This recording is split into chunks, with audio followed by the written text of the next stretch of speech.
Are you sure you want to do this?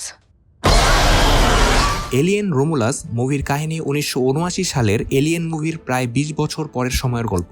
সিনেমার শুরুতে আমরা দেখতে পাই ইউএসসিএসএস নস্ট্রোমোর ধ্বংসাবশেষ থেকে একটি প্রব মহাকাশে ঘুরে বেড়াচ্ছে, যেখানে এক্সোনোমরফের নমুনা রাখা হয়েছিল। এটি ওয়েল্যান্ড ইউটানি কর্পোরেশনের হাতে এসে পৌঁছায়, যারা এই নমুনা নিয়ে পরীক্ষা চালায়। এরপর আমাদের গল্পের মূল চরিত্রদের সঙ্গে পরিচয় হয় জ্যাকসন স্টার মাইনিং কলোনিতে। অনাথ রেইন ক্যারাডাইন মানব সদৃশ একটি অ্যান্ড্রয়েড অ্যান্ডির সাথে কাজ করে। অ্যান্ডিকে আসলে রেইনের বাবা এক ডাস্টবিনে খুঁজে পায়। এরপরে তাকে প্রোগ্রাম করে রেইনকে প্রোটেক্ট করার জন্য। অ্যান্ডিকে রেইন তার নিজের ভাইয়ের মতোই মনে করে। রেইন তার চুক্তি অনুযায়ী 12,000 ঘন্টা কাজ শেষ করে। তাদের প্ল্যান এখন বাকি জীবন ইভাগা গ্রহে কাটাই দিবে। কিন্তু যেহেতু ওয়েল্যান্ড ইউটানি কর্পোরেশন অনেক দুষ্টু এবং এই মাইনিং কলোনিতে তাদের অনেক শ্রমিকের ঘাটতি, তাকে বলা হয় এটি 24,000 ঘন্টা মানে 6 বছর বাড়ানো হয়েছে।